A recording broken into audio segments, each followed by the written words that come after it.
Bueno, como hemos dicho, vamos a contar algunas macanas de Marco Polo. Sí. Usted sabe, los Polo eran una familia de comerciantes venecianos. Primero viajaron el tío y el papá, Nicolò Polo y Maffeo Polo, viajaron. Iban a Constantinopla, después siguieron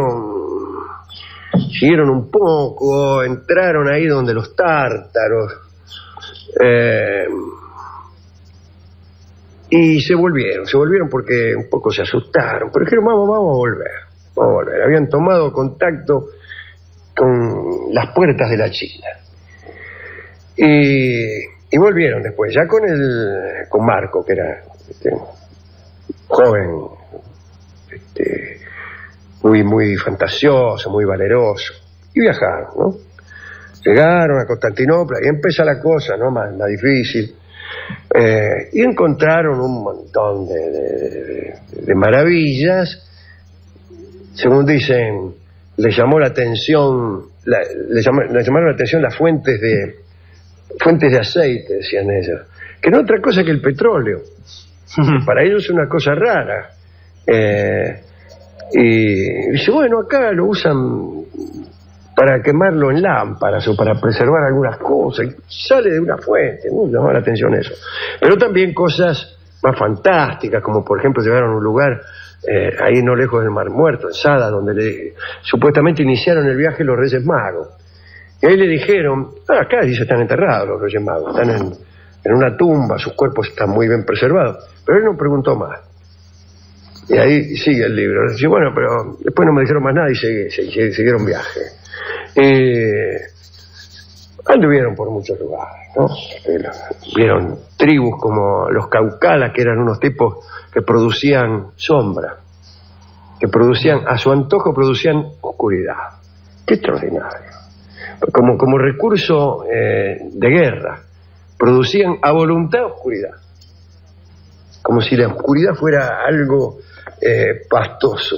No que ocultaban el sol, no, producían una pasta que era oscura, y entonces, ni siquiera era una pasta, hacían avanzar oscuridad, tiniebla, y entonces se ocultaban en esa misma tiniebla.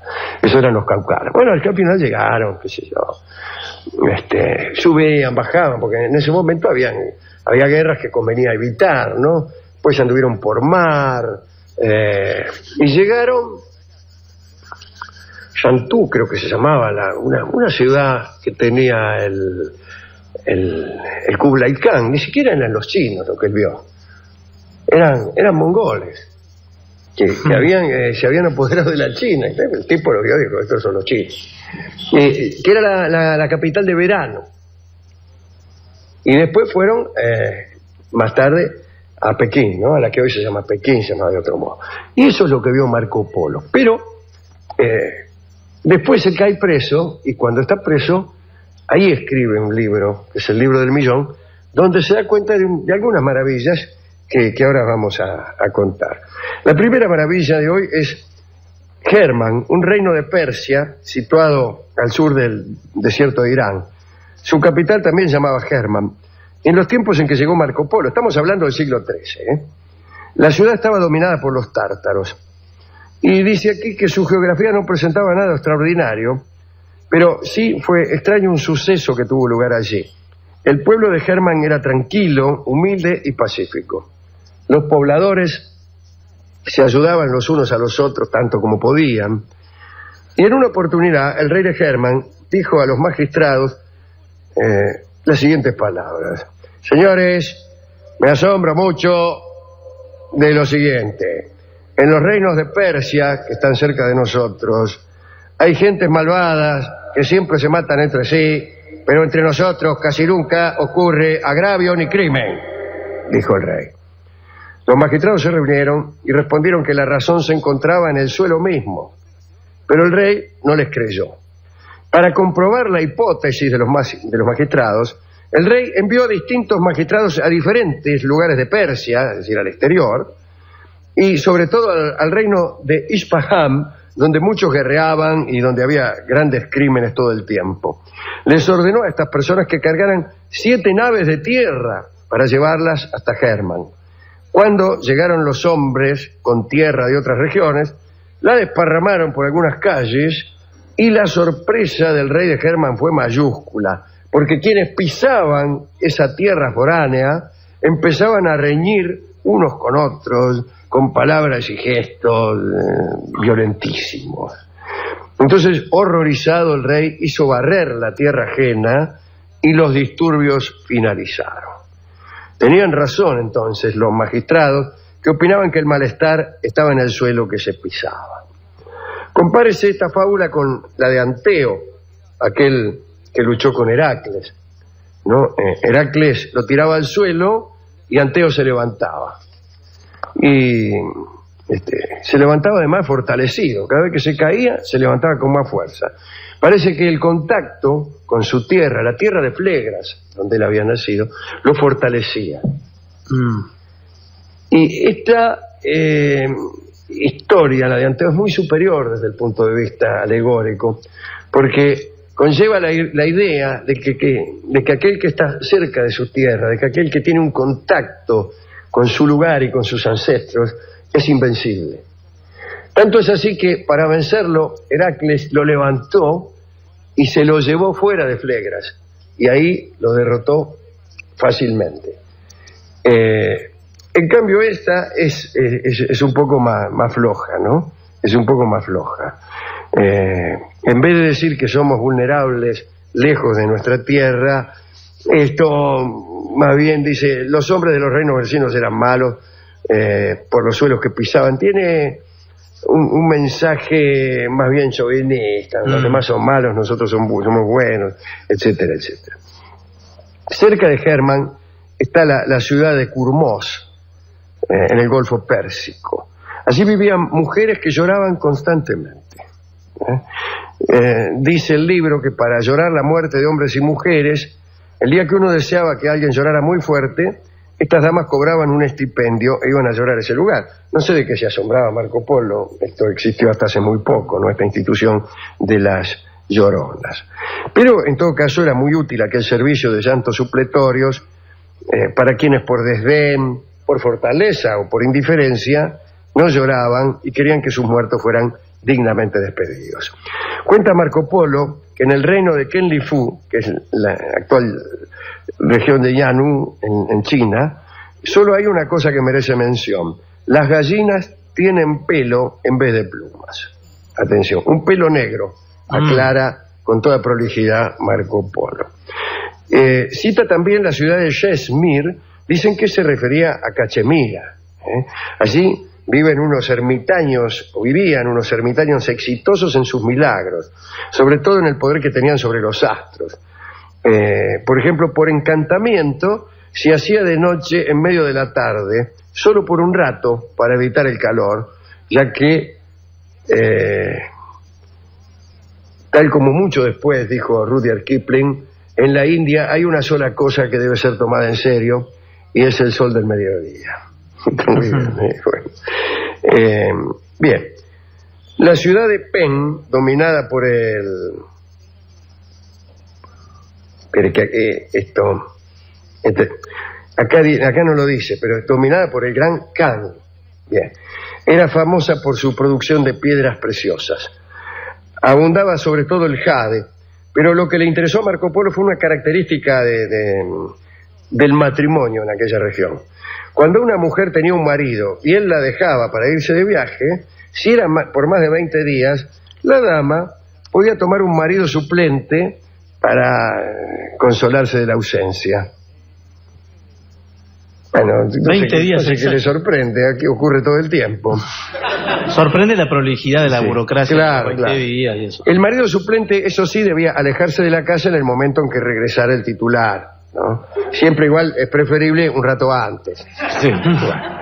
La isla de Angaman era inexpugnable.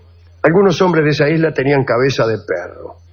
La isla estaba ubicada en un mar cuya corriente era tan fuerte y profunda que los barcos no podían tirar el ancla ni navegar.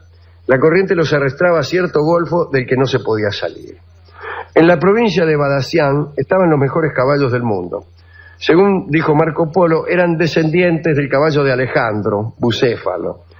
Todos estos animales nacían con un cuerno y una estrella sobre la frente, es decir, eran unicornios, y eran los más veloces de Oriente. Pero esta raza de caballos fue destruida, ya no queda ni un caballo. Los últimos se encontraban en poder de un tío del rey de Badassián, y cuando este tío se negó a permitir al rey tomar a uno de ellos, un caballo, el rey lo mandó a matar. El rey le dijo, che, dame un caballo, eso que tenés. No. Y entonces el rey se enojó y lo mandó a matar. Por rabia, ante la muerte de su esposo, la viuda del tío, es decir, la tía, aniquiló a todos los caballos que le quedaban. Y así la estirpe de Bucéfalo desapareció. Lo que puede la mezquindad, ¿no? ¿Qué le costaba prestarle un caballo al rey? Estaría el mundo lleno de veloces caballos de la estirpe de Bucéfalo que marcarían 1.33 la milla. Esos son los lugares que Marco Polo dice haber visitado en el libro del Millón. Libro que, como hemos dicho, no tiene muy buena fama, ¿no? Los enemigos de Marco Polo siempre dijeron que era una colección de mentiras. Y los amigos no dijeron nada, pero en fin. En verdad, el antropólogo actual tiene la sensación de hallarse en presencia de una geografía fantástica, ya que es imposible, o casi imposible, relacionar las cosas que dice que ha visto Marco Polo con las que surgen de una estricta investigación histórica y antropológica, aún pasando por alto las gallinas con pelo, ¿no? Bueno, pero Marco Polo sí vio la extraordinaria ciudad de Hancheu, aquella ciudad que tenía en aquel momento más de 1,5 millones de habitantes. Estamos hablando 1200, a finales del siglo III, 1280, ponerle, cuando la ciudad más grande de Occidente no alcanzaba ni la tercera parte de esa cifra, ¿no? Bueno, ¿a quién dedicar esto? Este breve muestrario de algunas de las cosas que vieron los Polos.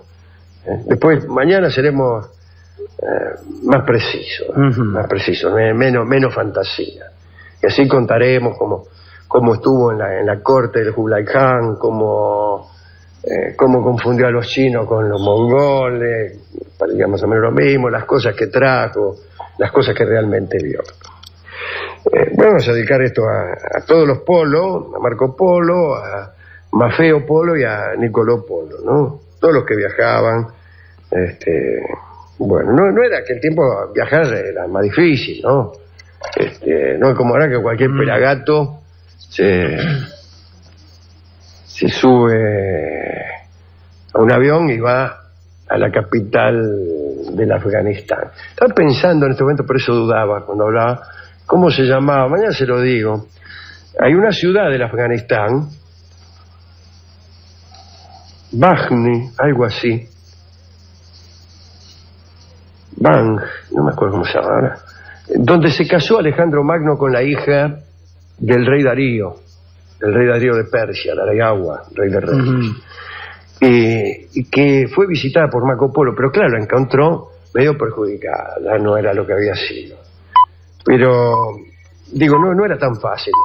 Entonces, no sabías por dónde ibas, no había guías, bueno, en fin.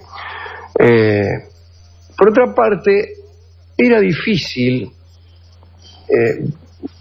comunicar directamente con el Oriente con el Occidente, principalmente porque había unos tipos, que se llamaban los partos, que estaban en el medio del camino, allá no lejos del Bolshoi Cáucaso.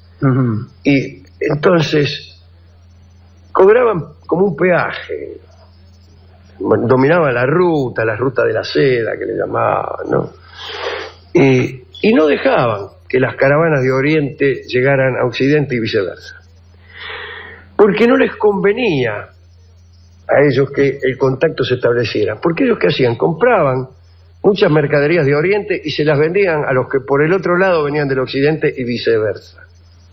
Entonces no les convenía abandonar ese papel de intermediarios, y entonces te desalentaban, te afanaban, pero también te daban información falsa, duplicaban las distancias y los peligros.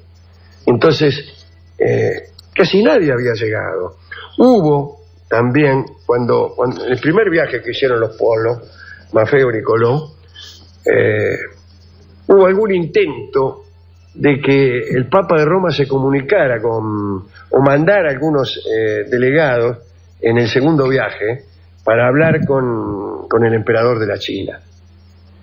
Y mandó dos niatos que se asustaron y se volvieron en la mitad del viaje. Así que los Polos no pudieron establecer esa comunicación, ¿no? Bueno, linda cosa todo esto, ¿no? Bueno, hubo incluso un embajador de la China que llegó hasta ahí donde los partos, y los partos le dijeron que era muy lejos, y lo convencieron, ¿no? Y no volvió. Bueno, hemos ido a la discoteca, y vamos a escuchar, como una maravilla más, que dice haber visto Marco Polo, un pasillo colombiano que hace alusión a unas flores enteramente negras y lustrosas que vio Marco Polo allá por el Afganistán. Flores Negras se llama, Mis Flores Negras se llama este pasillo, una canción no muy difundida y muy hermosa que canta Carlos Gardel. Adelante.